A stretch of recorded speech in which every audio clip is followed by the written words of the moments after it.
Namaste everyone, welcome to first PUC physics class.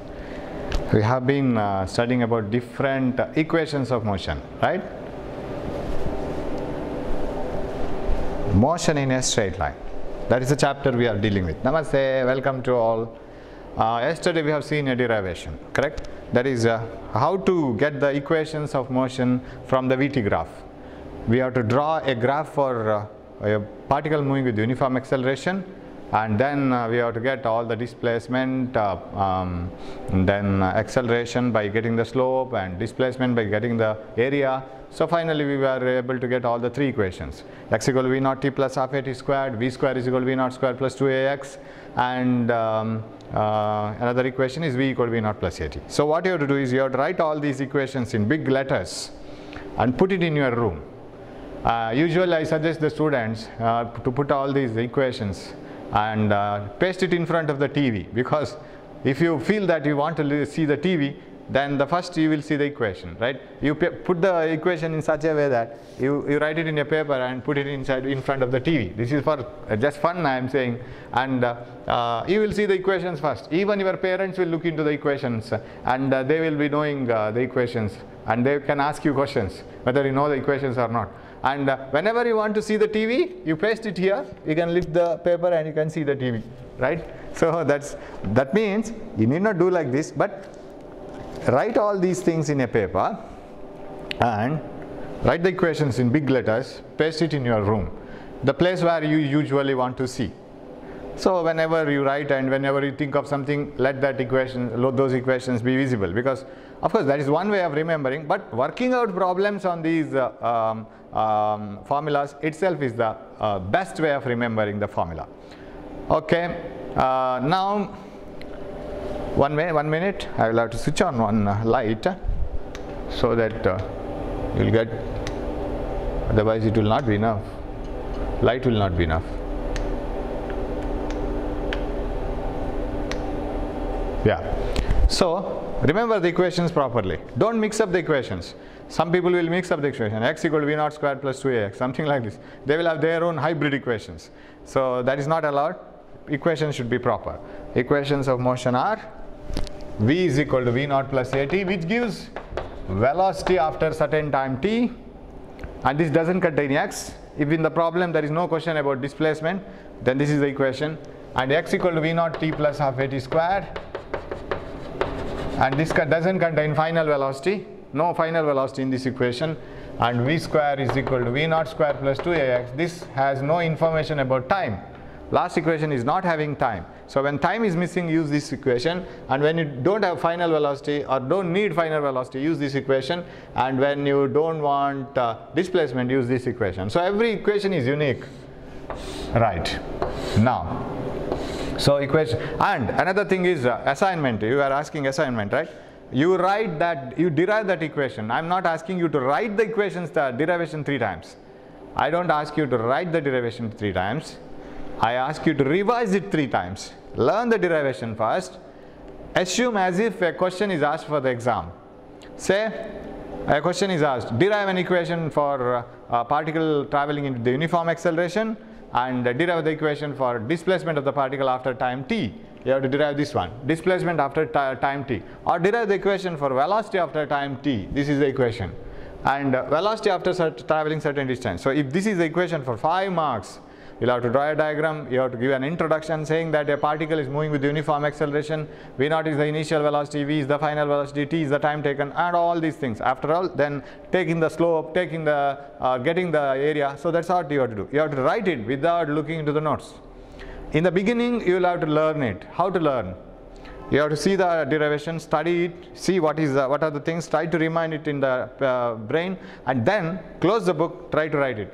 Definitely for the first time you will be stuck somewhere, right? First time itself you can't write everything properly. There may be some mistakes or other. That means you are proper. Again, we are analyzing this in the first sum of the class, right? So if you can't remember everything properly, that means you are proper. Right? You are memory and you are working and healthy, you are mentally healthy. If you forget something, again see the original and whatever the things you have, and compare it where you have gone wrong, and try to write it again. Where you have been stuck, from there you continue it. So do this and try to write the answer completely without looking into the notes. That means you are ready to write the assignment now. Did you get the idea? After learning it properly, so that you can write the derivation without looking into the notes, then start the assignment. You have to write it 3 times. Means without looking into the notes, you have to derive it properly with minimum information and all, and the story and all of how the particle is moving and those things, of course you can write it in the exam. That you will remember. The theme of the derivation has to be written 3 times. The diagram and all. And then take any one derivation from that out of the 3, compare it with the notes, actual notes you have. Take a red ink pen and keep on valuing it yourself. That is called self-evaluation test. See, everything will give you so much of knowledge to you. One thing is you will come to know, yourself will come to know where you have gone wrong and where usually you commit the mistake. What are the areas where do you forget usually? Because every brain is unique. It will have some limitations, it will have some strength. So you will come to know what you are, where you are weak, where you are strong. So keep on, take a red ink pen, keep on evaluating one of the answer out of the 3 and compare it with the notes. Be strict to yourself. Even some small mistakes, correct it. You will get many mistakes. Once again, if you get many mistakes, or if you get some mistakes at least, you are proper, right? There may be some cases where you may be correct in writing it if it is an easy derivation. Suppose it is a tough derivation, somewhere you might have gone wrong. Remember, in physics, we are very strict, not in evaluation, expecting some keywords, expecting some diagrams, expecting some explanations. We must get somewhere in the diagram that the particle is moving with uniform acceleration, somewhere in the explanation. We must get some explanations like area under curve gives the displacement. If that sentence is not written, we will definitely deduct 1 mark, because that is why you find out the displacement, area. Otherwise, getting the area, we get x equal to. Who told you that x equal to that area? So you have to mention it. The area under the VT graph gives the displacement, and slope of VT graph gives the acceleration. Getting the slope, we get acceleration. Therefore, acceleration is equal. Such sentences we expect. It is a must. They are called keywords because they say that you know something, right? If such things are not found, you will definitely lose mark. So search for such things, because you have the originals and compare it with that. I don't say that the word-to-word explanation in the original must be comparable with your answer. That is not like that. Word-to-word need not be. But such key explanations that what is A? An introduction should contain at least, suppose you find it very difficult to study the derivation, at least that introduction should contain some explanation of the terms. V naught initial velocity, A acceleration, T time. ಇದೆಲ್ಲ ಇರಲೇಬೇಕು. At least ಆ ಪಾತ್ರ ಪರಿಚಯ ಆದರೂ ಒಂದಿರಬೇಕು. Sudden ನಾವು ಡಿರೈವೇಷನ್ಗೆ ಒಮ್ಮೆಲೆ ಇಳಿಲಿಕ್ಕಾಗಲ್ಲ. ಅದೇನು T ಅಂದ್ರೇನು, ಎಕ್ಸ್ ಅಂದ್ರೇನು, ಅದನ್ನೆಲ್ಲ ಫಸ್ಟ್ ಇಂಟ್ರೊಡಕ್ಷನ್ ಕೊಡಲೇಬೇಕು. ಆ ಕೀವರ್ಡ್ಸ್ ಬರಲೇಬೇಕು. ಡಯಾಗ್ರಾಮ್ ಕರೆಕ್ಟ್ ಇರಲೇಬೇಕು. ಎಕ್ಸ್ ಆಕ್ಸಿಸ್ ಅಂತ ಮಾತ್ರ ಬರೆದಿದ್ದೀರಿ, ಟೈಮ್ ಅಂತ ಬರೀಲಿಲ್ಲ ಅಂತ ಇಟ್ಕೊಳ್ಳೋಣ. ಎಕ್ಸ್ ಆಕ್ಸಿಸಲ್ಲಿ ದ ಡಯಾಗ್ರಾಮ್ ರೈಟ್. ಇಲ್ಲಿ ಇವಾಗ ಹೀಗೆ ಟೈಮ್ ಅಂತ ಬರೆದಿಲ್ಲ, ಇ ಟಿ ಬರ್ಕೊಂಡಿದ್ದೀರಿ ಅಂತ ಇಟ್ಕೊಳ್ಳೋಣ. And this Y axis is velocity because it is a V T graph.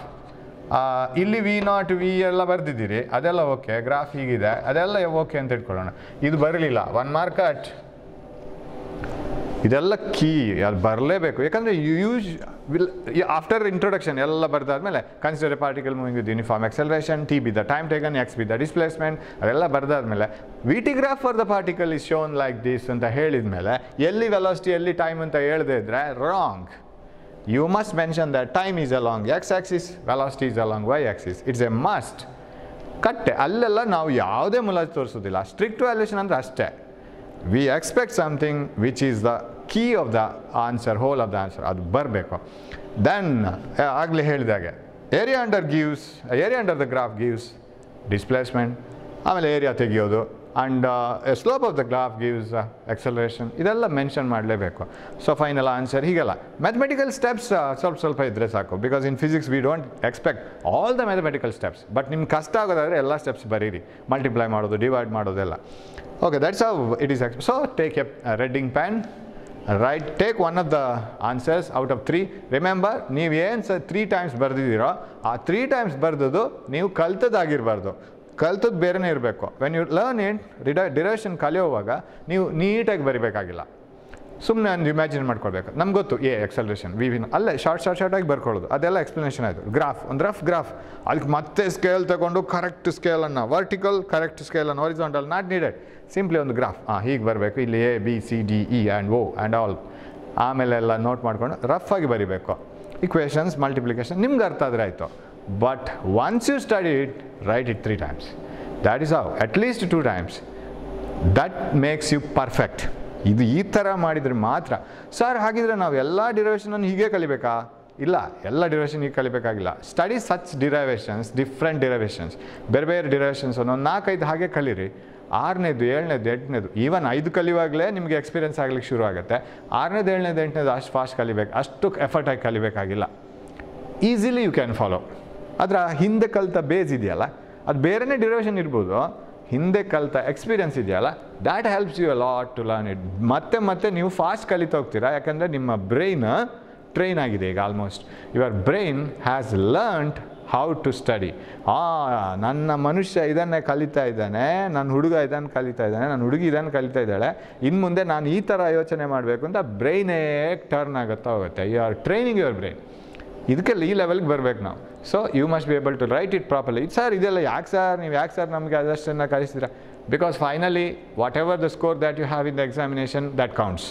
ಅದು ಬೇಕು ನಮಗೆ, ಅದು ಬೇಕಾದರೆ ನಾವು ಮಾಡಲೇಬೇಕು. ನನಗೆಲ್ಲ ಗೊತ್ತು, ನಾನು ಪೇಪರಲ್ಲಿ ಬರೆಯಲ್ಲ ಅಂತ ಹೇಳ್ಕೊಂಡು ಕೂತ್ರೆ ನಿಮ್ಮನ್ನೇನು ಟೆಸ್ಟ್ ಮಾಡಲಿಕ್ಕೆ ಕೋವಿಡ್-19 ಟೆಂಪ್ರೇಚರ್ ನೋಡ್ಕೊಂಡು ಹೋದಾಗ ಏನು ಮೆಷಿನ್ ಇಲ್ಲ, ಹೀಗೆ ಹಿಡಿದುಕೊಳ್ಳೆ ನಿಮಗೆ 100ಅಲ್ಲಿ ಎಷ್ಟು ಮಾರ್ಕ್ಸ್ ಕೊಡ್ತಾರೆ ಅಂತ ಹೇಳುವಂಥ ಮೆಷಿನ್ ಇಲ್ಲ. So you have to write it in a paper and you have to show it, then only we will come to know that you have learned it. ಹಾಗಿರುವಾಗ ಎಕ್ಸಾಮ್ನಲ್ಲೇ ಪೇಪರಲ್ಲಿ ಆನ್ಸರ್ ಪೇಪರಲ್ಲಿ ಬರೆಯೋ ಕಲೆ ಬೇರೆಯೇ. The way of writing in the examination paper that is different, ಅದು ಕಲಿಬೇಕು ನಾವು. The way of understanding in the class, different. The way of using it, application part, entirely different. Presenting it in the paper, that is entirely different. Because under pressure, ಅದು ಎಕ್ಸಾಮಿನ ಮೊದಲನೇ ದಿವಸ ಎಲ್ಲ ನೋಡ್ಕೋಬೇಕು, ಎಲ್ಲ ಇಡೀ ವರ್ಷ ಪಾಠ ಅದನ್ನು ಒಮ್ಮೆ ನೋಡ್ಕೋಬೇಕು, ಎಕ್ಸಾಮಲ್ಲಿ ಅದನ್ನು ಬರೀಬೇಕು, 3 ಗಂಟೆಯಲ್ಲಿ ಬರೀಬೇಕು, ಒಂದಿಷ್ಟು ಓದಿರ್ತೀವಿ, ಅದರಲ್ಲಿ ಕೇಳೋದಿಷ್ಟೇ, ಅದನ್ನೆಲ್ಲನೂ ಬರೀಬೇಕು, ಅದರಲ್ಲಿ ನಮ್ಮ ಟೆಸ್ಟ್ ತೋರಿಸ್ಬೇಕು ಏನು ಅಂತೇಳಿ, ಕೆಪಾಸಿಟಿ ತೋರಿಸ್ಬೇಕು. That's what you have to do. So you do that. Assignments started, right? So ಮೊನ್ನೆ ಒಂದು ಕೊಟ್ಟಿದ್ದೆ ಆನ್ಸರ್ಸು, ಕ್ವಶನ್ಸು, ಅದನ್ನು ಡಿಸ್ಕಸ್ ಮಾಡಿದ್ದೀನಿ ಆ್ಯಂಡ್ ಅದಕ್ಕೆ ಆನ್ಸರ್ಸ್ ಕೊಟ್ಟಿದ್ದೀನಿ ನಾನು. ಅದರಲ್ಲಿ ಡೌಟ್ಸ್ ಇದ್ದರೆ ಕೇಳಿ, I will answer in my own time. Because ಇವಾಗ ಸ್ವಲ್ಪ ಬ್ಯುಸಿ ಇದ್ದೀನಿ ನಾನು, ಅದು ಇದು ಕಾಂಪಿಟೇಷನ್ಸು, ನಮ್ಮದೊಂದು ಡ್ರೀಮ್ಸ್ ಆನ್ಲೈನ್ ಕಾಂಪಿಟೇಷನ್ಸ್ ಆಗ್ತಾ ಇದೆಯಲ್ಲ, ಅದಕ್ಕೆ ಇನ್ನೊಂದೆರಡು ಪ್ರಿಪ್ರೇಷನ್, ಅದೆಲ್ಲ ಸ್ವಲ್ಪ ಬ್ಯುಸಿ ಇದ್ದೀನಿ. I will attend your WhatsApp messages. ಸ್ವಲ್ಪ ಡಿಲೇ ಆಗ್ಬೋದು, but I will do that. ಆಮೇಲೆ ನಾನು ಸ್ವಲ್ಪ ಫ್ರೀ ಆಗ್ತೀನಿ, then I can attend it properly. ಅದರ ಡೌಟ್ಸ್ ಎಲ್ಲ ಕೇಳ್ಕೊಳ್ಳಿ, ಕ್ಲಾರಿಫೈ ಮಾಡ್ಕೊಳ್ಳಿ. ಅಫ್ಕೋರ್ಸ್ ನಿಮಗೆ ಅದರ ಡೌಟ್ಸು ಇವಾಗ ಕೆಲವು ಸರಿ ಕ್ಲಿಯರ್ ಆಗದಿದ್ರೂ when you work out a problem, ಇದು ಈ ಥರ ಇರಬೇಕಲ್ಲ ಅಂತ ಹೇಳ್ಕೊಂಡು ನಾನು ಯೋಚನೆ ಹೋಗುತ್ತೆ. Somewhere you will get the answer for it. ಅದು ಸಿಕ್ಕೇ ಸಿಗುತ್ತೆ, ಒಂದಲ್ಲ ಒಂದು ಕಡೆ ನಮಗೆ ಸಿಕ್ಕೇ ಸಿಗುತ್ತೆ ಆ ಪ್ರಾಬ್ಲಮ್ಗೆ ಆನ್ಸರ್, ಸೊ ಅಥವಾ ಡೌಟ್ಸಿಗೆ answer. So that will happen, right? But still ಎಲ್ಲೆಲ್ಲ ಆಪರ್ಚುನಿಟಿ ಸಿಗುತ್ತೆ ಅಲ್ಲೆಲ್ಲ ನಾವು ಡೌಟ್ಸ್ ಕ್ಲಿಯರ್ ಮಾಡ್ಕೊಂಡು ಹೋಗೋಣ. And okay, this is the first assignment. That assignment ಇದಕ್ಕೆ ಮೊದಲು ಕೊಟ್ಟಿದ್ದೀನಿ, ಬಟ್ ಒಂದು ಆನ್ಸರನ್ನು ಕಲಿಬೇಕು ಅಂತ ಹೇಳೋದಿದ್ದು. ಕೆಲವರು ಕ್ವಶನ್ಸ್ ಕೇಳ್ತಾ ಇದ್ದಾರೆ, ಸರ್ ನಾವು ನೋಟ್ಸನ್ನು ಫುಲ್ ಬರಿಬೇಕಾ? ಅಗತ್ಯ ಇಲ್ಲ, ಇಡೀ ನೋಟ್ಸನ್ನು ನೀಟಾಗಿ ಒಂದು ಬುಕ್ಕಲ್ಲಿ ಬರಿಬೇಕು. It is left you. If you want to write the whole notes neatly in a book, okay, you do that. But ನನಗೆ ಅನಿಸುತ್ತೆ the areas where you have to write it in the final exam, theory exam, ಅದನ್ನು ಮಾತ್ರ ಬರ್ಕೊಂಡ್ರೆ ಸಾಕು. ಮತ್ತು ನಮ್ಮ ಹತ್ರ ಇದೆಯಲ್ಲ ಅದು ರೆಡಿಮೇಡ್ ಬುಕ್, ಅದನ್ನು ಓದ್ಕೊಂಡ್ರೆ ಆಯಿತು. ಸೆಂಟೆನ್ಸಸ್ ಎಲ್ಲ ಬರ್ಕೊಂಡ್ರಾಯ್ತು, definitions, how do you represent that instantaneous velocity, equations, ಅದಕ್ಕೆ limit delta T tending to 0, delta X by delta, ಅದನ್ನೆಲ್ಲ ಪ್ರಾಕ್ಟೀಸ್ ಮಾಡಿ ಚಂದ ನೋಟ್ಸ್ ಬರ್ಕೊಂಡು ಅದನ್ನೊಂದು ಮಾನ್ಯುಮೆಂಟ್ ಥರ ಫ್ರೇಮ್ ಮಾಡಿ ನಿಮ್ಮ ಶೋಕೇಸಲ್ಲಿ ಪ್ರಯೋಜನ ಇಲ್ಲ. ನೋಟ್ಸ್ ಬರೆದ್ರೆ ನಾನು ಬೇಡ ಅನ್ನಲ್ಲ, ಬಟ್ ಅದನ್ನು ನೀವು ಎಕ್ಸಾಮಲ್ಲಿ ಬರೆಯೋ ಕೆಪಾಸಿಟಿ ಇರಬೇಕು. Even if you don't write the notes, if you have only that PDF form, ಅದರ ಜೆರಾಕ್ಸೋ ಪ್ರಿಂಟೋ ತೆಗೆದಿಟ್ಕೊಂಡ್ರೆ ನೀವು ಅದನ್ನು ಬರೆಯೋದು ಹೇಗೆ ಅಂತ ಪ್ರಾಕ್ಟೀಸ್ ಮಾಡೋದು ತುಂಬ ಮುಖ್ಯ ಎಕ್ಸಾಮಲ್ಲಿ. ಅದನ್ನು ಇನ್ನೊಂದು ಡಿಟ್ಟೋ ಕಾಪಿ ನೋಟ್ಸ್ ಮಾಡಿಕೊಂಡು ಚಂದ ನೋಟ್ಸ್ ಪ್ರಿಪೇರ್ ಮಾಡೋದಕ್ಕಿಂತ ಅದು ಮಾಡಿದ್ರೂ okay, no problem, but you must be able to write it in the exam. That is more important. Sir ನನ್ನ ಹತ್ರ ಚೆನ್ನಾಗಿರೋ ನೋಟ್ಸ್ ಇದೆ ಸರ್, ಫಸ್ಟ್ ಕ್ಲಾಸ್ ಬರ್ತೀನಿ, ನನ್ನ ಹ್ಯಾಂಡ್ ರೈಟಿಂಗ್ ನೋಡಿ ಸರ್ ಅಂತ. ಈ ನೋಟ್ಸಲ್ಲಿ ಅದು ಪ್ರಿಂಟ್ ಆಗಿದೆಯಾ? That is the first question. ಇಲ್ಲಿ ಪ್ರಿಂಟ್ ಆಗಿದೆಯಾ? ಇಲ್ಲಾಂದರೆ ನಿಮ್ಮ ನೋಟ್ಸ್ ಚೆನ್ನಾಗಿರೋದನ್ನು ಫ್ರೇಮ್ ಹಾಕಿ ಎಲ್ಲಿಯಾದರೂ ಮ್ಯೂಸಿಯಮಲ್ಲಿರೋದು ಬೆಟರ್. ಯಾವ ಯೂಸ್ ಇಲ್ಲ. So try to put it here. That's why I asked you to write that derivation. Okay, write that derivation 3 times after learning it and check one of them. ನೀವೇ check ಮಾಡಬೇಕು. Take a red ink pen, compare it to the original, check it ಎಷ್ಟು mistakes ಆಗಿದೆ ನೋಡಿ. ಆಮೇಲೆ ಬೇಕಾದ್ರೆ ಇನ್ನೊಂದು ಸರಿ ಬರೀಬೇಕು. ಲಾಸ್ಟ್ ಮಿಸ್ಟೇಕ್ಸ್ ತುಂಬ ಇದ್ದರೆ, ಚಿಕ್ಕ ಮಿಸ್ಟೇಕ್ ಇದ್ದರೆ ಗೊತ್ತಾದರೆ ಸಾಕು. ಓಕೆ, ನಿಮ್ಗೊಂದು ಫಸ್ಟ್ ಎಕ್ಸಾಮ್ ಮಾಡಬೇಕು, ಆವಾಗ ಗೊತ್ತಾಗುತ್ತೆ ನಿಮಗೆ. If you conduct one test, you will come to know that how we will be trapped in the exam. ಎಕ್ಸಾಮಲ್ಲಿ ಹೇಗೆ ಟ್ರ್ಯಾಪ್ ಆಗ್ತೀವಿ ಅಂತ ಗೊತ್ತಾಗುತ್ತೆ. We will try to conduct one online test. ಒಂದು ಸಾರಿ ಕಂಡಕ್ಟ್ ಮಾಡೋಣ, ಯಾವ ಥರ ನೋಡೋಣ ಯಾವ ಥರ ಮಾಡೋದು ಅಂತ. I am thinking it off. ಯಾರೆಲ್ಲ ಎಷ್ಟು ಜನ ಇಂಟ್ರೆಸ್ಟ್ ಇದ್ದಾರೆ ಅವರಿಗೆಲ್ಲ ಒಂದು ಆನ್ಲೈನ್ ಟೆಸ್ಟ್ ನೋಡೋಣ ಯಾವ ಥರ ಬರುತ್ತೆ ಅಂತ. Okay, right. Now today we will discuss about 3 things. 3 ವಿಷಯನ ನೋಡಬೇಕು. ಪ್ರಾಬ್ಲಮ್ಗೆ ಬರ್ತೀನಿ. ಇದರಲ್ಲಿ ಪ್ರಾಬ್ಲಮ್ಸ್ ತುಂಬ ಇಂಟ್ರೆಸ್ಟಿಂಗ್ ಇದೆ. ಒಂದಷ್ಟು ಸೆಷನ್ ಪ್ರಾಬ್ಲಮ್ಸೇ ಮಾಡೋಣ. One is Galileo's law of odd numbers. Galileo's law of odd numbers. One is this one. Second one is reaction time. And third one is stopping distance. ಈ 3 ವಿಷಯನ ನೋಡ್ಬೇಕು ನಾವು ಇವತ್ತು. ಅಫ್ಕೋರ್ಸ್ ಈ ವಿಷಯ ಎಲ್ಲ ನಮಗೆ ಮತ್ತೆ and we will get it in that problems and we will get it again and again in ಪ್ರಾಬ್ಲಮ್ಸಲ್ಲಿ ಬರ್ತಾ ಇರುತ್ತೆ. ಆ್ಯಂಡ್ ಒನ್ ಥಿಂಗ್ ನಾನು ಲಾಸ್ಟ್ ಒಂದು ಕ್ಲಾಸಲ್ಲಿ ನಾನು ಕೇಳಿದ್ದೆ that those who are from Kannada medium, please reply me whether you are following it or not. ನನಗೆ ಅದು ಮತ್ತೆ ನೆನಪಾಗ್ತಾ ಇದೆ. I don't know whether you are following it or not. Kannada ಮಾಧ್ಯಮದ ವಿದ್ಯಾರ್ಥಿಗಳು ಕ್ಲಾಸನ್ನು ಫಾಲೋ ಮಾಡಲಿಕ್ಕೆ ಆಗ್ತಾ ಇದೆಯಾ ಇಲ್ವೋ ನನಗೊಂದು ರಿಪ್ಲೈ ಮಾಡಬೇಕು. You know my number right? 9840198001. ಇದಕ್ಕೊಂದು ರಿಪ್ಲೈ ಮಾಡಿ ನನಗೆ. ಸರ್ ಇಲ್ಲ ಸರ್ ನಾನು ಫಾಲೋ ಮಾಡ್ತಾ ಇದ್ದೀವಿ ಸರ್, ನೀವು ಅದೇ ಇಂಗ್ಲೀಷಲ್ಲಿ ಕಂಟಿನ್ಯೂ ಮಾಡಿ ಸರ್. ಇಲ್ಲ ಅಂದರೆ ಇಲ್ಲ ಸರ್ ಅಷ್ಟೆಲ್ಲ ಇಂಗ್ಲೀಷಲ್ಲಿ ಮಾತಾಡಿದ್ರೆ ನಮಗೇನು ಅರ್ಥ ಆಗಲ್ಲ ಸರ್, ನಮಗೊಂದು ಪೈಸನೂ ಗೊತ್ತಾಗೋದಿಲ್ಲ. You just message it to me because I don't understand whether you are following it or not. Views ಬರ್ತಾ ಇದೆ 600 700 views ಬರ್ತಾ ಇದೆ, but whether they are actually following ಅಥವಾ ಕ್ಲಿಕ್ ಮಾಡಿ ಆಫ್ ಮಾಡ್ತಾ ಇದ್ದೀರಾ I don't know. So just tell me whether you are following it or not. Follow ಮಾಡ್ತಾ ಇದ್ದೀರಿ ಅಂತಾದರೆ ಇನ್ನೊಂದಷ್ಟು ಜಾಸ್ತಿ ಇಂಗ್ಲೀಷ್ ಮಾತಾಡ್ಲಿಕ್ಕೆ ಸ್ಟಾರ್ಟ್ ಮಾಡ್ತೀನಿ. One day we will have complete English class in the sense talking in English only, right? So let us see whether we can communicate each other or not. ಇಲ್ಲಿ communication ಮಾತ್ರ ಮುಖ್ಯ, ಆಮೇಲೆ ಎಕ್ಸಾಮಲ್ಲಿ ಬರೆಯೋದು ಮುಖ್ಯ, right? So in between if I use Kannada whether it is disturbing others that I don't know. Whatever it is you answer me. Okay, ಎಲ್ಲ answer ಮಾಡಬೇಕು. ತುಂಬ ಪ್ರಾಬ್ಲಮ್ ಇದ್ದರೆ, ತುಂಬ ಖುಷಿ ಆದರೆ ಅಥವಾ ಏನಿದ್ರು you just answer me once. ಇಲ್ಲ ನಂಗೆ ಗೊತ್ತೇ ಆಗಲ್ಲ ಏನು ನಡೀತಾ ಇದೆ. ನಾನೊಂದು ಕಡೆ ಕ್ಲಾಸ್ ಮಾಡ್ತಿದ್ದೀನಿ, ನೀವು ಇನ್ನೊಂದು ಕಡೆ ಎಲ್ಲಿಯೋ ನೋಡ್ತಾ ಇದ್ದೀರಿ. ಕಮ್ಯುನಿಕೇಷನ್ ಕೆಲವ್ರದ್ದು ಮಾತ್ರ ಆಗ್ತಾ ಇದೆ, ಕೆಲವ್ರದ್ದು ಸುದ್ದಿನೇ ಇಲ್ಲ. ತುಂಬ ಜನ ನೋಡ್ತಾ ಇದ್ದಾರೆ, but whether you are following it or not I don't know. So that I can correct myself. ಏನಾದರೂ ಮಿಸ್ಟೇಕ್ಸ್ ಇದ್ದರೆ I can correct it. Okay, right. Now what are Galileo's law of odd numbers? Galileo studied the motion of the object, especially the motion of the object under acceleration, gravitational acceleration. ಭೂಮಿ ವಸ್ತುವನ್ನು ಯಾವ ಥರ ಎಳೀತದೆ, ಎಷ್ಟು ಫೋರ್ಸಾಗಿ ಎಳೀತದೆ, ಅದರ ಬಗ್ಗೆ ತುಂಬ study ಮಾಡಿದ್ದಾರೆ Galileo is one of the greatest scientist. ಯಾಕೆ ಗ್ರೇಟ್ ಅಂದರೆ by that time there were no science developed, the science was not developed so much and there were no instruments, but still he was able to get some of the ideas. Inertia, law of inertia ಹೇಳ್ತೀವಲ್ಲ, ಯಾವುದೋ ಒಂದು body ರೆಸ್ಟಲ್ಲಿ ಇದ್ದರೆ ಅದು move ಆಗಬೇಕಾದ್ರೆ ಯಾರಾದರೂ ಬಂದು force apply ಮಾಡಲೇಬೇಕು. Move ಆಗ್ತಾ ಇರೋವಂಥ ಆಬ್ಜೆಕ್ಟ್ ನಿಲ್ಲಬೇಕಾದ್ರೆ ಯಾರಾದರೂ ಬಂದು ಫೋರ್ಸ್ ಅಪ್ಲೈ ಮಾಡಲೇಬೇಕು. So every object has A characteristic. ಪ್ರತಿಯೊಂದು ವಸ್ತುವಿಗೂ ಒಂದು ಗುಣಲಕ್ಷಣ ಇದೆ. ಅದು ಮೂವ್ ಆಗ್ತಾ ಇದ್ದರೆ ಮೂವ್ ಆಗ್ತಾನೇ ಇರುತ್ತೆ. ಅದನ್ನು ನಿಲ್ಲಿಸ್ಬೇಕಾದ್ರೆ ಯಾರಾದ್ರು ಬಂದು ನಿಲ್ಲಿಸ್ಬೇಕು. ರೆಸ್ಟಲ್ಲಿದ್ದ ಆಬ್ಜೆಕ್ಟ್ ರೆಸ್ಟಲ್ಲೇ ಇರುತ್ತೆ. ಫೋರ್ಸ್ ಆ್ಯಕ್ಟ್ ಆಗೋದೆ ಅದು ಮೂವ್ ಆಗೋದಿಲ್ಲ. ಸೊ ಮೂವ್ ಆಗ್ತಾ ಇರೋ ಆಬ್ಜೆಕ್ಟ್ ನಿಂತಿರೋ ಆಬ್ಜೆಕ್ಟ್ ಮೂವ್ ಆಯಿತು. A body at rest started moving. A body moving which was moving has come to rest. If that has happened then there should be some force. ಯಾವುದೋ ಫೋರ್ಸಲ್ಲಿ ಬಂದಿದೆ ಅಂತ ಅರ್ಥ. So this characteristic of the body because of which it cannot move by itself. That ಅದರಷ್ಟಕ್ಕೆ ಅದು move ಆಗಲಿಕ್ಕೆ ಆಗೋದಿಲ್ಲ, stop ಆಗಲಿಕ್ಕೆ ಆಗೋದಿಲ್ಲ. That is called inertia. This inertia was idea of the inertia was first given by Galileo, not by Newton. But ನಾವು ಇವತ್ತು ಕಲಿತೀವಿ first law, every body continues in the state of rest unless it is compelled by an external force ಅಂತ.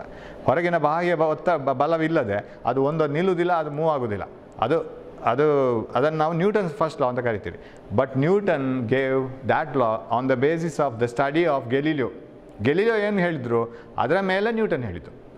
But Newton ಹೇಳ್ತಾರೆ ಒಂದು ಕಡೆ, ನಾನೇನು laws ಕೊಟ್ಟರು ಕೂಡ if I had said anything it is just by sitting on the shoulders of the giants ಅಂತ. ಅಷ್ಟಷ್ಟು ದೊಡ್ಡ ಮನುಷ್ಯರ ಒಂದು ಯಾವುದು ಆ ಯೋಚನೆಗಳ ಆಧಾರವನ್ನು ಇಟ್ಕೊಂಡೇ ನಾನು ನನ್ನ ಲಾವನ್ನು ಕೊಟ್ಟದ್ದು. ಯಾಕೆಂದರೆ ಅವ್ರು ಇಲ್ದಿದ್ರೆ ನಾನು ಏನು ಕೊಡ್ತಿರ್ಲಿಲ್ಲ ಅಂತ. So it is Galileo's. So Galileo studied all of these things. Galileo ತುಂಬ ಎಕ್ಸ್ಪೆರಿಮೆಂಟ್ ಮಾಡ್ತಾರೆ. ಇವಾಗ ಗೆಲಿಲಿಯೋ ಇಲ್ಲಿ ಏನು ಮಾಡ್ತಾರೆ, he studied how the objects fall under gravity. ಗ್ರಾವಿಟಿಯಿಂದ ಹೇಗೆ ಬೀಳುತ್ತೆ, ಅದರಲ್ಲಿ ಎಷ್ಟೆಷ್ಟು ವೆಲಾಸಿಟಿ ಜಾಸ್ತಿ ಆಗ್ತಾ ಹೋಗುತ್ತೆ ಪ್ರತಿ ಸೆಕೆಂಡಿಗೆ. ಎಲ್ಲ ವಸ್ತುಗಳ ಮೇಲೆ ಸೇಮಾ. ಗೆಲಿಲಿಯೋ ಒಂದು ಕಡೆ ಹೇಳ್ತಾರೆ, if you leave an elephant and if you leave a feather, both reach the ground in the same time. Where? In the absence of ಯಾವುದು air. ನೀವೊಂದು ಪೇಪರನ್ನು ಓಪನ್ ಮಾಡಿ ಹೀಗೆ ಬಿಟ್ಟರೆ ಅದು ಯಾವ ಥರ ಬೀಳುತ್ತೆ, ಇಫ್ ಯು ಪೇಪರನ್ನು ಅದು ಓಪನ್ ಆಗಿ ಹೀಗೆ ಬಿಟ್ಟರೆ ಅದು ಯಾವ ಥರ ಬೀಳುತ್ತೆ ಅಂದರೆ ಸ್ಲೋ ಆಗಿ ಬೀಳುತ್ತೆ, right? It falls slowly like this, you know it. ಅದೇ ಪೇಪರನ್ನು ನಾವು ಹೀಗೆ ಮುದ್ದೆ ಮಾಡಿ ಹಾಕಿದರೆ what happens to the paper? It falls directly like this. Why it is so? Because it is very simple. ಪೇಪರನ್ನು ಹೀಗೆ ಓಪನ್ ಮಾಡಿ ಆಗುವಾಗ there is more area for the air to lift it. ಏರಿಗೆ ಅದನ್ನು ಲಿಫ್ಟ್ ಮಾಡೋಕ್ಕೆ ತುಂಬ area ಸಿಕ್ತು. So air molecules will push it and hold it. So ಅದಕ್ಕೆ ಬೀಳಲಿಕ್ಕೆ ಕಷ್ಟ ಆಗುತ್ತೆ. It falls slowly. ಅದೇ ಮುದ್ದೆ ಮಾಡಿದ ಕೂಡಲೇ ಏರಿಯಾ ಕಮ್ಮಿ ಆಯಿತು. The area is less. ನಾವು less number of molecules can support it. Support ಮಾಡೋ ಮೊಲೆಕ್ಯೂಲ್ಸ್ಗೆ ಏರಿಯಾ ಕಮ್ಮಿ ಸಿಗುತ್ತೆ. ಸೊ ಸಪೋರ್ಟ್ ಕಮ್ಮಿ ಆಗುತ್ತೆ. It can fall freely. So ಏರಲ್ಲಿ ಬೀಳೋದಕ್ಕೂ ವ್ಯಾಕ್ಯೂಮಲ್ಲಿ ಬೀಳೋದಕ್ಕೂ ವ್ಯತ್ಯಾಸ ಇದೆ. I think most of you have seen that video. ಎಷ್ಟೋ ವರ್ಷಗಳ ಹಿಂದೆ ಹೇಳಿದ್ದನ್ನು, ಅಂದರೆ ವ್ಯಾಕ್ಯೂಮಲ್ಲಿ ನಿರ್ವಾತ ಪ್ರದೇಶದಲ್ಲಿ ಒಂದು ಫೆದರ್ ಅಂದರೆ ಗರಿ, ಎಷ್ಟು ಹಗುರ ನೋಡಿ ಅದು ಗರಿ, ಒಂದು ಹಕ್ಕಿಯ ಗರಿ. ಆಮೇಲೆ a feather and an elephant or a heavy sphere, ಒಂದು ದೊಡ್ಡ ಭಾರದ ಒಂದು ವಸ್ತು ಮತ್ತೊಂದು ಫೆದರ್, ಎರಡನ್ನು ಒಟ್ಟಿಗೆ ಬಿಟ್ಟರೆ ಎರಡು ಒಟ್ಟಿಗೆ ರೀಚ್ ಆಗುತ್ತೆ ಗ್ರೌಂಡ್ಗೆ ಅಂತ. ಅದನ್ನು ಒಂದು ವಿಡಿಯೋ ಮಾಡಿದ್ದಾರೆ. ಏನು ಅಂತ ಹೇಳಿದ್ರೆ ಒಂದು ವ್ಯಾಕ್ಯೂಮಲ್ಲಿ. I will send that video, right? You can see that later. ನನ್ನ ಹತ್ರ ಇದೆ ಅದು ಆ video. So they reach the ground in the same time ಅಂತ. ಯಾಕೆ ಅಂತಂದರೆ ಎಲ್ಲದಕ್ಕೂ ಎಕ್ಸಲರೇಷನ್ ಒಂದೇ. ಅದನ್ನೇ ನಾವು ಮಾರ್ಮಿಕವಾಗಿ ಹೇಳೋದಾದರೆ ಪಿಸಾ ಟವರಿಂದ, ಲೀನಿಂಗ್ ಟವರ್ ಆಫ್ ಪಿಸಾ ಅಥವಾ ಯಾವುದೋ ಒಂದು ಬಿಲ್ಡಿಂಗ್ ಅಂದ ಆನೆ ಮತ್ತು ಇರುವೆಯನ್ನು ಬಿಟ್ಟರೆ, ಏರ್ ಇಲ್ಲ ಅಂತಾದರೆ, ಏರ್ ಇದ್ದರೆ ಇರುವೆ ತೇಲ್ಕೊಂಡು ಒಳ್ಳೆ ಖುಷಿಯಲ್ಲಿ ಟಾಮ್ ಆ್ಯಂಡ್ ಜೆರಿಯಾಗಿ ಬೀಳ್ಬೋದು ಇರುವೆ. ಆನೆ ಸೀದಾ ಬೀಳ್ಬೋದು. In the absence of air, ಅಂದರೆ ಏರ್ನ ಸಪೋರ್ಟ್ ಇಲ್ಲದೆ ಇದ್ದರೆ, an elephant and an ant will reach the ground in the same time because both will experience same acceleration, not force. Force ಅಲ್ಲ, ಫೋರ್ಸ್ ಬೇರೆ ಬೇರೆ. You know what is force is equal to ma, right? ಈ ಕೇಸಲ್ಲಿ ಯಾವುದು? Suppose you drop an elephant. ಇದೊಂದು elephant ಅಂತ ಇಟ್ಕೊಳ್ಳೋಣ, right? This is an elephant. ಇದ್ರು ಸೊಂಡಿಲು, ಇಲ್ಲಿ ಒಂದು ಸಣ್ಣ ಇರುವೆ. both reach the ground in the same time because if you want to find out what is the force with which they have been attracted, F equal to mg ತಾನೆ. ಇಲ್ಲಿ a ಅಂದರೆ g. acceleration is especially written within a special symbol, that is g ಅಂತ ಹೇಳುವ special symbol ಕೊಟ್ಟಿದ್ದೀವಿ ಅದಕ್ಕೆ. ಆ g ಅಂತ ಹೇಳುವ ಸ್ಪೆಷಲ್ ಸಿಂಬಲ್ ಏನು ಹೇಳುತ್ತೆ ಅಂದರೆ ಅದು ಎಕ್ಸಲರೇಷನ್ ಡ್ಯೂ ಟು ಗ್ರಾವಿಟಿ. ಅರ್ಥನ ಗ್ರಾವಿಟೇಷನಲ್ ಫೋರ್ಸಿಂದಾಗಿ ಬಂದ ಎಕ್ಸಲರೇಷನ್ ಅದು. ಅರ್ತ್ ತನ್ನದೇ ಒಂದು ಭೂಮಿ, ಅದೊಂದು ತನ್ನದೇ ಆದಂಥ ಬಲವನ್ನು ಪ್ರಯೋಗಿಸುವಾಗ ವಸ್ತುಗಳು ಯಾವ ರೀತಿ ವೆಲಾಸಿಟಿಯನ್ನು ಜಾಸ್ತಿ ಮಾಡ್ತಾ ಹೋಗ್ತದೆ, ಆ increment in velocity, that is acceleration. ಆ ಎಕ್ಸಲರೇಷನ್ g. ಅದು ಹಾಕಿದರೆ definitely mass of elephant is more, mass of this ant is less, but g is same for both. g is a constant. ಎರಡಕ್ಕೂ g same. So for both g is same. ಏನು sir g is same ಅಂದರೆ ಎರಡೂ ಕೂಡ ಒಂದೊಂದು ಸೆಕೆಂಡಲ್ಲಿ increment ಮಾಡ್ತಾ ಹೋಗೋ velocity ಒಂದೇ. After 1 second ant will be moving with the 10 meter per second. g ಅನ್ನು 10 meter per second ಅಂತ ತಗೊಳ್ಳೋಣ. It is 9.8 meter per second, 10 meter per second square ಅಂತ ಇಟ್ಕೊಳ್ಳೋಣ. Because actual g is 9.8 meter per second square, right? 9.8 meter per second square. This is acceleration due to gravity. Am I right? ಅದನ್ನು almost 10 ಅಂತ ಇಟ್ಕೊಳ್ಳೋಣ. After 1 second ಎಷ್ಟಿರಬೇಕು velocity ಆವಾಗ? The velocity should increase by 9.8 meter per second every 1 second. ಪ್ರತಿ ಒಂದೊಂದು ಸೆಕೆಂಡಲ್ಲಿ velocity 9.8 ಜಾಸ್ತಿ ಆಗ್ತಾ ಹೋಗಬೇಕು. ಆವಾಗ 9.8 meter per second per second. ಇನ್ನೊಂದು ಯಾಕೆಂದರೆ acceleration is velocity by time. Velocity 9.8 meter per second ಜಾಸ್ತಿ ಆಗಬೇಕು, ಬೈ 1 secondಲ್ಲಿ ಆಗಬೇಕು. ಸೊ ಪರ್ ಸೆಕೆಂಡ್ ಸ್ಕ್ವೇರ್ ಬರುತ್ತೆ ಆನ್ಸರ್. ಇವಾಗ ಇದನ್ನು 10 ಅಂತ ತಗೊಂಡ್ರೆ after 1 second ant will have a speed of 10 meter per second. Elephant will also have a speed of 10 metre per second. ಎರಡು ಕೂಡ 10 ಮೀಟರ್ ಪರ್ ಸೆಕೆಂಡಲ್ಲಿ ಬಂದಿರುತ್ತೆ. ಆಫ್ಟರ್ 3 ಸೆಕೆಂಡ್ 30 ಆಗಿರುತ್ತೆ ಎರಡಕ್ಕೂ. ಹಾಗಾದರೆ ಎರಡೂ ಕೂಡ ಒಂದೇ ಥರ ಟ್ರಾವೆಲ್ ಮಾಡ್ತಾ ಇರಬೇಕು. ಅದೇಗೆ ಸರ್, ಎಲಿಫೆಂಟಿಗೆ ಅಷ್ಟೊಂದು ದೊಡ್ಡ ವಸ್ತುವಿಗೂ ಕೂಡ how can it have the same acceleration? ಅಷ್ಟೇ ಎಕ್ಸಲರೇಷನ್ ಬರೋದು ಹೇಗೆ sir? Because earth gives more force on elephant. Elephant ದೊಡ್ಡದಾಗಿದೆಯಲ್ಲ, ಅಷ್ಟೇ ಸ್ಪೀಡಲ್ಲಿ ಅದನ್ನು ಎಳಿಬೇಕಾದ್ರೆ ಫೋರ್ಸ್ ಜಾಸ್ತಿ ಬೇಕಾಗತ್ತೆ. Elephant is pulled with more force. ಟರ್ಮ್ಸನ್ನು ಆ ಕಡೆ ಈ ಕಡೆ ಮಾಡ್ಕೋಬಾರ್ದು. ನಾವು ಯಾವುದ್ರ ಬಗ್ಗೆ ಮಾತಾಡ್ತಾ ಇದ್ವಿ ನೋಡಿ, ಫೋರ್ಸ್ ಬಗ್ಗೆ ಮಾತಾಡ್ತಾ ಇದ್ವಿ. ಫೋರ್ಸ್ ಮಟ್ಟಿಗೆ ಹೇಳೋದಾದ್ರೆ, if you are talking in terms of force, elephant is attracted with more force, ant is attracted with less force because mass of ant is less. Why? In order to have same acceleration. Acceleration same ಇರಲಿಕ್ಕೆ ಬೇಕಾಗಿ ಆಂಟಿಗೆ ಕಡಿಮೆ force, ಎಲಿಫೆಂಟಿಗೆ ಜಾಸ್ತಿ force, so that both move with the same acceleration. ಒಂದೇ ಸ್ಪೀಡಲ್ಲಿ ಬರ್ತಾ ಇರುತ್ತೆ. ಅಂದರೆ ಒಂದೇ ಸ್ಪೀಡ್ ಅಂದರೆ ಒಂದೇ increment of speed. After 1 second ಆಂಟಿಗೆ ಯಾವ ಸ್ಪೀಡೋ ಎಲಿಫೆಂಟಿಗೂ ಅದೇ ಸ್ಪೀಡು. ಎಲಿಫೆಂಟ್ ಏನು ಬೇಗ ಬೇಗ ಬೀಳಲ್ಲ. So both reach the ground in the same time. So ಹಾಗಿದ್ರೆ ನೀವೊಂದು ಕೆಲಸ ಮಾಡ್ಬೋದು. ಇನ್ನೊಂದು ಎಕ್ಸ್ಪೆರಿಮೆಂಟ್ ಇವತ್ತು ಮೊನ್ನೆ ಒಂದನ್ನು ಟಾಸ್ ಮಾಡಿದ್ದು, ಕರೆಕ್ಟಾ? You have tossed, I think you have seen that video. Why do they reach the ground in the same time? Components ತೆಗೆದು you have tossed 1 coin last time. ಒಂದು ಕಾಯಿನನ್ನು ಟಾಸ್ ಮಾಡಿದ್ದು, ಇನ್ನೊಂದು ಕಾಯಿನನ್ನು just left it. Both reach the ground in the same time. ಒಂದು ಸೀದಾ ಕೆಳಗೆ ಬಿತ್ತು, ಇನ್ನೊಂದು ಹೀಗೆ ಬಿತ್ತು. Both reach the ground in the same time. ನಾವು ಟೇಕ್ 2 ಆಬ್ಜೆಕ್ಟ್ಸ್. ಮನೇಲಿ ಹೋಗಿ, ಅಡುಗೆ ಮನೆಗೆ ಹೋಗಿ ಸೀದಾ ಹೋಗಿ ಒಂದು ಸ್ಪೂನ್ ತಗೊಳ್ಳಿ, ಚಿಕ್ಕ ಸ್ಪೂನು. ಇನ್ನೊಂದು ಏನು ತಗೊಳ್ತೀರಾ? ಹೆವಿ ಏನಾದರೂ ತಗೊಳ್ಳಿ. ಏನಿದೆ ನಿಮ್ಮ ಅಡುಗೆ ಮನೆಯಲ್ಲಿ ಹೆವಿ ಇದ್ದದ್ದು? ಒಂದು ಸ್ಪೂನ್ ಆಗ್ಬೋದು, ಚಿಕ್ಕ ಸ್ಪೂನು. ಇನ್ನೊಂದು ಎನಿ ದೊಡ್ಡ ಒಂದು ಸೌಟ್ ಏನಾದ್ರು ತಗೊಳ್ಳಿ. Longer or larger heavy instrument or whatever you use, and another one small spoon. Right? ದೊಡ್ಡ ಸೌಟಿಗೆ ಏನು ಹೇಳೋದು ಇಂಗ್ಲೀಷಲ್ಲಿ? I don't remember. ಈ ವಿಡಿಯೋದ ಮುಂದೆ ಬಂದಾಗ ಕೆಲವು ವರ್ಡ್ಸ್ ನನಗೆ ಮರ್ತೋಗುತ್ತೆ. Yes, larger one and smaller. ಒಂದು ದೊಡ್ಡ ಚೆಂಬು ಆಗ್ಬೋದು, ಚೊಂಬನ್ನು ತಗೊಳ್ಳಿ, ಏನು ಬೇಕಾದ್ರೂ ತಗೊಳ್ಳಿ. ಅಂತೂ ಅಮ್ಮ ಇಲ್ದಿರುವಾಗ ಈ ಎಕ್ಸ್ಪೆರಿಮೆಂಟ್ ಮಾಡಿ. ಇಲ್ಲಾಂದರೆ ನಿಮಗೆ ಸೌಟಲ್ಲಿ ಅಥವಾ ಅಲ್ಲಿರೋ ಇನ್ಸ್ಟ್ರುಮೆಂಟಲ್ಲಿ ನಿಮಗೂ ಒಂದು 2 ಬೀಳುತ್ತೆ. Then your velocity will be very high. ಆವಾಗ ನಿಮ್ಮ ಹೈ ಎಕ್ಸಲರೇಷನಲ್ಲಿ ಓಡಬೇಕಾಗತ್ತೆ. So take 2 objects, leave them from the same height, see whether they reach the ground in the same time or not. ಎರಡು ಒಟ್ಟಿಗೆ ಬೀಳ್ತದ ನೋಡಿ. ಒಂದು ಚಿಕ್ಕದು ಆಬ್ಜೆಕ್ಟ್, ಇನ್ನೊಂದು ದೊಡ್ಡದಾಗಬೇಕು. ಯಾವ್ದು ಬೇಕಾದ್ರೆ ತಗೋಬೋದು. You can take a rubber, eraser and a larger one, say scale, anything. Both reach the ground in the same time. But ಬಿಡೋವಾಗ ಒಂದೇ ಹೈಟಿಂದ ಬಿಡಿ, ನಿಮ್ಗೆ ಜೊತೆಗೆ ಸೌಂಡ್ ಬರುತ್ತೆ. ಆದಷ್ಟು ಚಿಕ್ಕ ಆಬ್ಜೆಕ್ಟ್ ಆದರೆ ಒಳ್ಳೆಯದು. ಯಾಕೆಂದರೆ ನೀವು ಉದ್ದದ ಆಬ್ಜೆಕ್ಟ್ ಇಟ್ಕೊಂಡ್ರೆ, ಒಂದು ಉದ್ದದ ಸೌಟು, ಇನ್ನೊಂದು ಚಿಕ್ಕ ಚಮಚ ತಗೊಂಡು ಹೀಗೆ ಬಿಟ್ಟರೆ ಈ ಉದ್ದದ ಸೌಟಿನ ಈ ಎಂಡ್ ಬೇಗ ತಲುಪುತ್ತೆ. ಬಟ್ ಅದನ್ನು ಹೀಗೆ ಬಿಡೋದು better. You have to leave the 2 things parallel to each other. ಹೀಗೆ ಬಿಟ್ಟರೆ ಸೌಂಡ್ ಸಮಸ್ಯೆ ಬರುತ್ತೆ. ಒಂದು ಉದ್ದ ಒಂದು ಗಿಡ್ಡ ಇರುತ್ತೆ, ಹೀಗೆ ಬಿಡಿ. ಹೀಗೆ ಬಿಟ್ಟರೆ if you leave them like this, they definitely reach the ground. Because ಅದು ಟಚ್ ಆಗೋ ಪಾಯಿಂಟ್ಸ್ ಎರಡು ಒಂದೇ ಥರ ಇರಬೇಕು. ಹೀಗೆ ಬಿಟ್ಟರೆ ಆಗಲ್ಲ. You do that experiment, tell me whether they reach the ground in the same time or not. ಇಲ್ಲ ಅಂತಂದರೆ ನಿಮ್ಮ ಮನೇಲಿ ಏನು ಪ್ರಾಬ್ಲಮ್ ಇದೆ ನೋಡೋಣ. Okay, why they are not reaching the ground in the same time? Let us see that. Because ನನಗೆ ಹೇಳಬೇಕಾಗಿರೋದಿಷ್ಟೇ, all particles in this earth have the same acceleration. They reach the ground in the same acceleration. They are attracted by the earth with the same acceleration, but they are attracted with different force in order to have the same acceleration. So F by m ಇದೆಯಲ್ಲ, ಅದು G is always constant for all. ಎಲ್ಲ ಆಬ್ಜೆಕ್ಟ್ಸಿಗೂ G constant.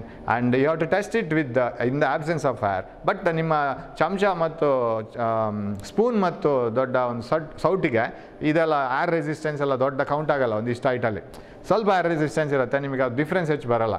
ತುಂಬ height ಆದರೆ difference ಬರುತ್ತೆ. Okay, so for larger objects, heavier object, force will be more. ಇದು ಜಾಸ್ತಿ ಇದ್ದರೆ ಇದು ಜಾಸ್ತಿ, ಇದು ಕಮ್ಮಿ ಇದ್ದರೆ ಇದು ಕಮ್ಮಿ. G is constant. That's how we analyze. ಇದನ್ನು Galileo ಸ್ಟಡಿ ಮಾಡಿದ್ರು. Now let us move on to the Galileo's numbers. What are Galileo's numbers?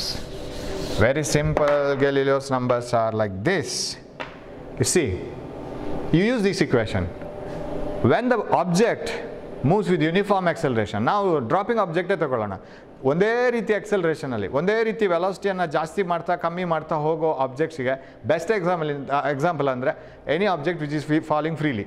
Freely falling objects are the objects which are the best examples for uniformly accelerated objects. Okay, ಅದು ಚಿಕ್ಕದಾಗಿದ್ದಷ್ಟು ಒಳ್ಳೆಯದು, ಯಾಕಂದರೆ air ಅದಕ್ಕೆ ಹೆಚ್ಚು resistance ಕೊಡೋದು ಥರ ಇರೋಲ್ಲ.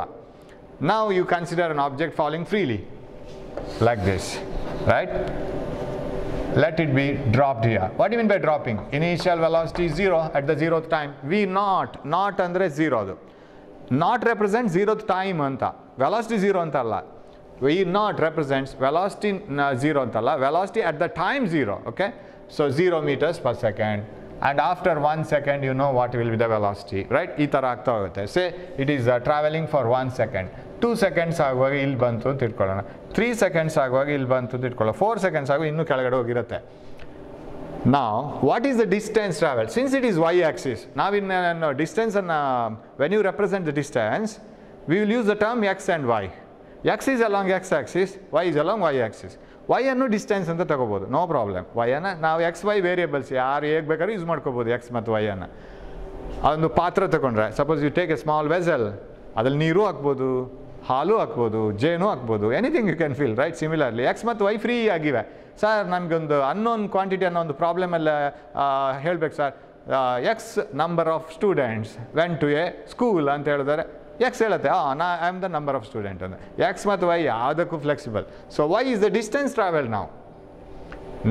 I will take this as y1. Okay, y1 y2 ಏನು ಬೇಕಾದ್ರೆ ತಗೊಳ್ಳೋಣ.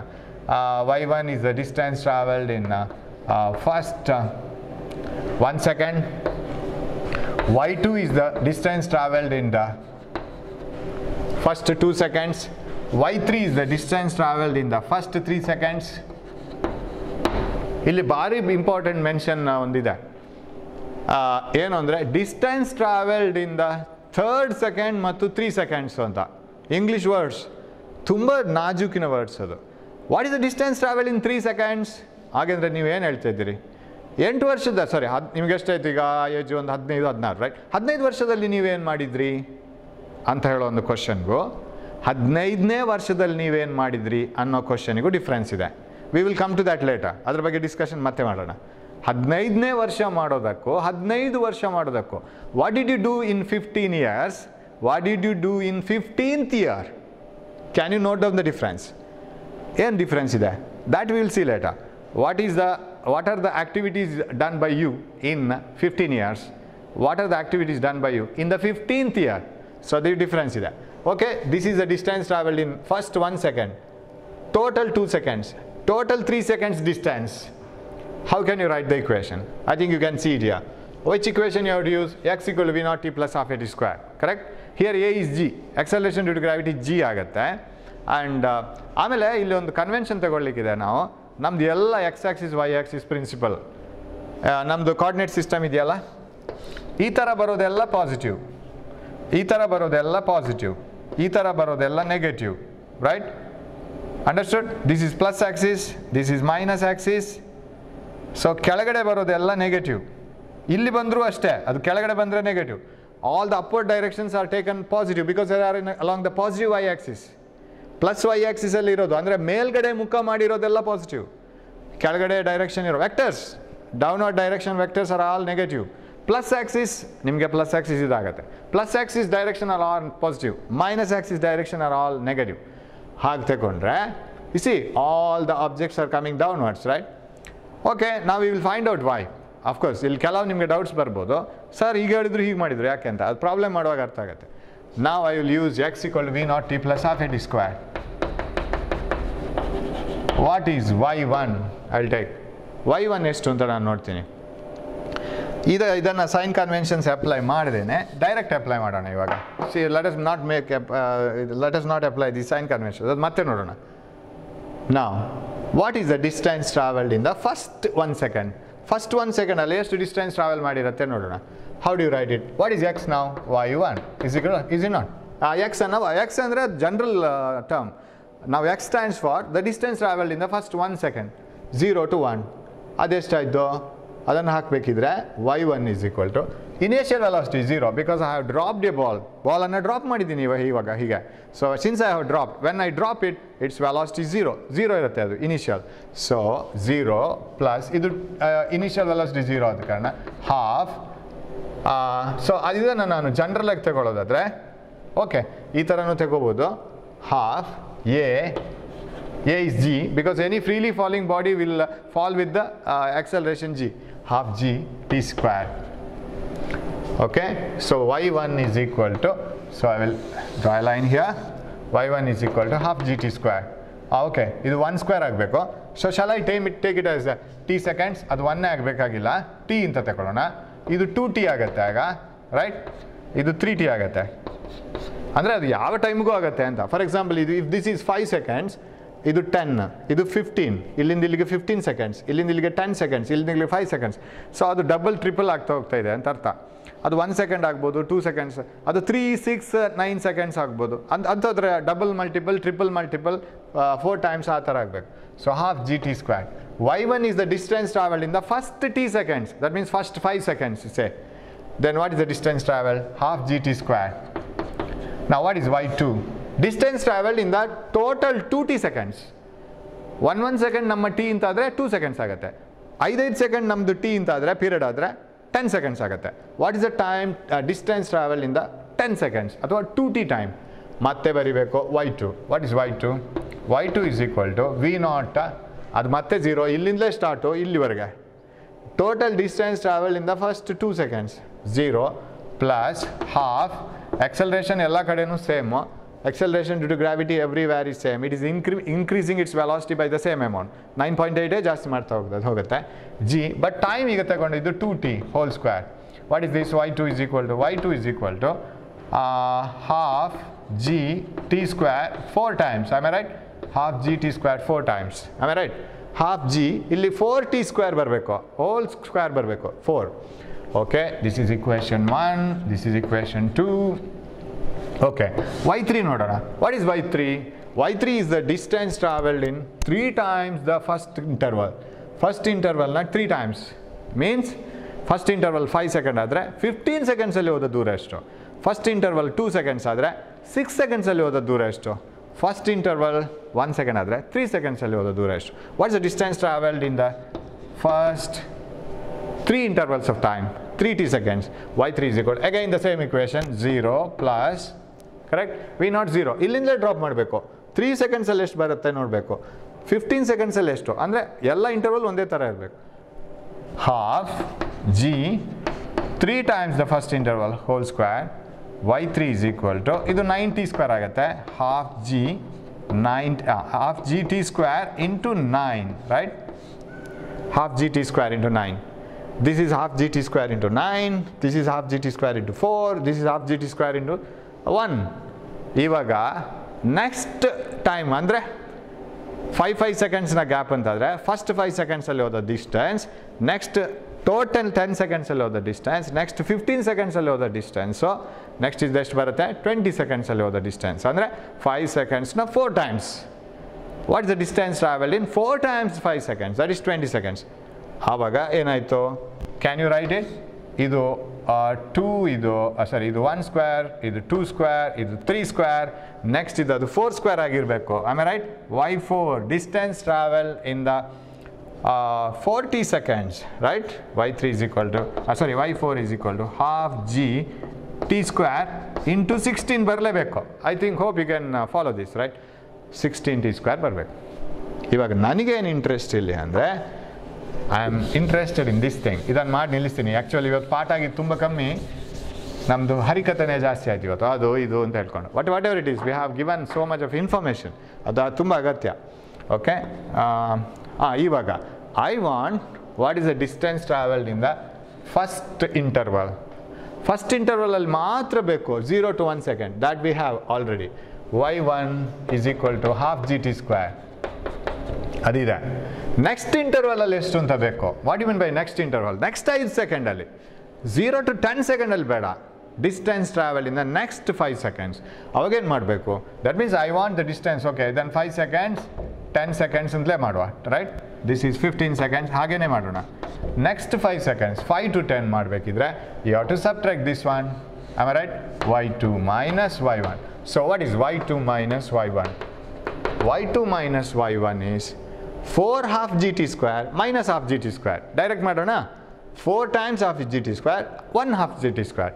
ಒಂದು 4 ಮುದ್ದೆ 1 ಮುದ್ದೆ, 4 ಮುದ್ದೆಯಿಂದ 1 ಮುದ್ದೆ ತೆಗೆದ್ರೆ 3 ಮುದ್ದೆ ಉಳಿಬೇಕು ತಾನೆ. ಹಾಗೆ ಇಲ್ಲಿ 3 ಮುದ್ದೆ, 3 into half gt square. Am I right? 4 minus 1, simple. ಇದು ಮುದ್ದೆ ಸೇಮ್ ಮುದ್ದೆ ಇದೆ, ಇಲ್ಲಿ 4 ಇದೆ, 4ರಿಂದ 1 ತೆಗಿರಿ, 3 half gt square. Then what is the distance traveled in the next 5 seconds? Next t seconds. 0 to t, 0 to 2t. Next t, next t. What is this? ಇದು ಬರಬೇಕಿದ್ರೆ y3 ಇಂದ y2 ತೆಗಿಬೇಕು, ಆವಾಗ ಇದು ಬರುತ್ತೆ y3 minus y2. What is y3 minus y2? y3 minus y2. What is y3?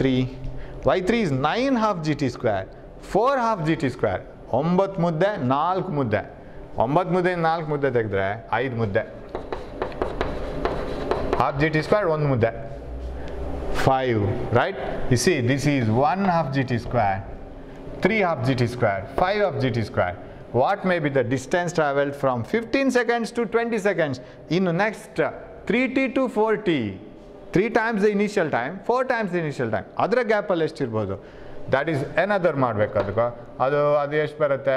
y4 minus y3 ಮಾಡ್ಲಿಕ್ಕೆ ಹೋದರೆ what you will get? ಇಲ್ಲಿ ಇದೆಯಲ್ಲ 16 ಮತ್ತು -9 ಎಷ್ಟು ಬರುತ್ತೆ? ಅದು 7 half gt square. ಇದೇನು ನಿಮ್ಗೆ ಡಿರೈವೇಷನ್ ಬೇಕಾಗಿಲ್ಲ, ಅರ್ಥ ಮಾಡ್ಕೋಬೇಕು. ಗೆಲಿಲಿಯೋ ಇದನ್ನು ಸಿಂಪಲ್ ಲಾದಲ್ಲಿ ಹೇಳ್ದ. ಎನಿ ಆಬ್ಜೆಕ್ಟ್ ಅದು ಫ್ರೀಲಿ ಫಾಲಿಂಗ್ ಬಾಡಿನೇ ಆಗಬೇಕಾಗಿಲ್ಲ. It may be a car moving but with uniform acceleration. Any object moving with uniform, if there is an object moving with uniform acceleration, then the distances traveled by the object in the consecutive equal intervals of time. What do you mean by consecutive equal intervals of time? Consecutive equal intervals of time ಅಂದರೆ ಏನು? Consecutive ಅಂದರೆ ಒಂದರ ಬೆನ್ನಿಗೆ ಇನ್ನೊಂದು ಬರಬೇಕು. First 5 second ಬಂದರೆ very next 5 second ಬರಬೇಕು, ಅಂದರೆ 5ರಿಂದ 10. ವೆರಿ ನೆಕ್ಸ್ಟ್ 5 ಸೆಕೆಂಡ್ 10ರಿಂದ 15. ಫಸ್ಟ್ 3 ಸೆಕೆಂಡ್ಸ್ ತಗೊಂಡ್ರೆ 0 to 3, 3 to 6, 6 to 9. ಇದೆಲ್ಲ ಕಾನ್ಸೆಕ್ಯೂಟಿವ್ ಈಕ್ವಲ್ ಇಂಟರ್ವಲ್ಸ್. ಫಸ್ಟ್ 3 ಸೆಕೆಂಡ್ಸ್ ತಗೊಂಡು ಆಮೇಲೆ 10 ಸೆಕೆಂಡ್ಸ್ ತಗೊಳ್ಳೋದಲ್ಲ, 0 to 3, 3 to 13 ಅಂತ ತಗೊಳ್ಳೋದಲ್ಲ. ಈಕ್ವಲ್ ಇಂಟರ್ವಲ್ಸ್ ಆಫ್ ಟೈಮ್ ಎಷ್ಟು ಬೇಕಾದ್ರೆ ತಗೊಳ್ಳಿ, ಬಟ್ ಈಕ್ವಲ್ ಇದ್ರೆ ಆಯ್ತದು. What is the distances traveled in the equal intervals of time? That is in the ratio 1:3:5:7. So distances traveled in the consecutive equal intervals of time are in the ratio, ಈಗ ಹೋಗುತ್ತೆ ಇದು 1:3:5:7:9 and all. These are the Galilean numbers. ಇದು ಯಾಕೆ sir ಹೀಗೆ ಕೊಡೋದು? ಯಾಕೆ ಇದನ್ನೊಂದು ಲಾ ಅಂತ ಮಾಡೋದು? ವೆರಿ ಸಿಂಪಲ್ ಆಗುತ್ತೆ ವಿಷಯಗಳೆಲ್ಲ. ಯಾಕೆ ಸಿಂಪಲ್ ಆಗುತ್ತೆ?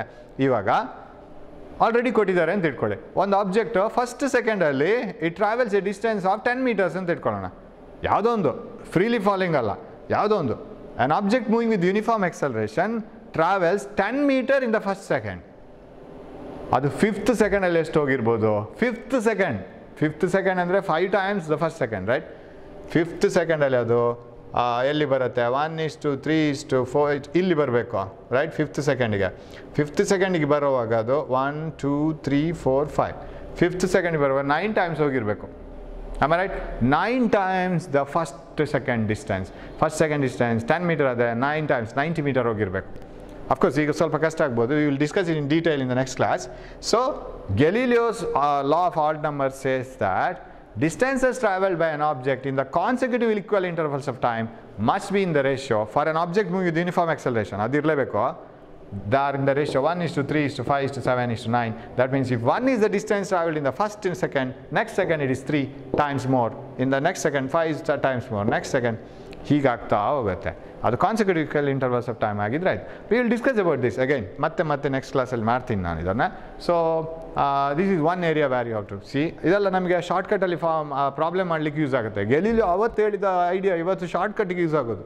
ಹಾಗೆ ಗೆಲಿಲಿಯೋ ಎಷ್ಟು ಇಂಟೆಲಿಜೆಂಟ್ ಇರಬೇಕು ಆವತ್ತು, right? We will discuss it again. So thanks for watching my class. Already it is time, and we will meet in the next class with more ideas. And keep reading. ನೀವು PDF ಅನ್ನು ನೋಡ್ಕೊಂಡು ಹೋಗ್ಬೋದು, because you need not wait for me. ಅದು ನಿಮ್ಗೆ ಅರ್ಥ ಆಗುತ್ತೆ ಓದ್ಕೊಂಡು ಹೋದರೆ. So we will meet in the next class. Thanks for watching my class. Thank you.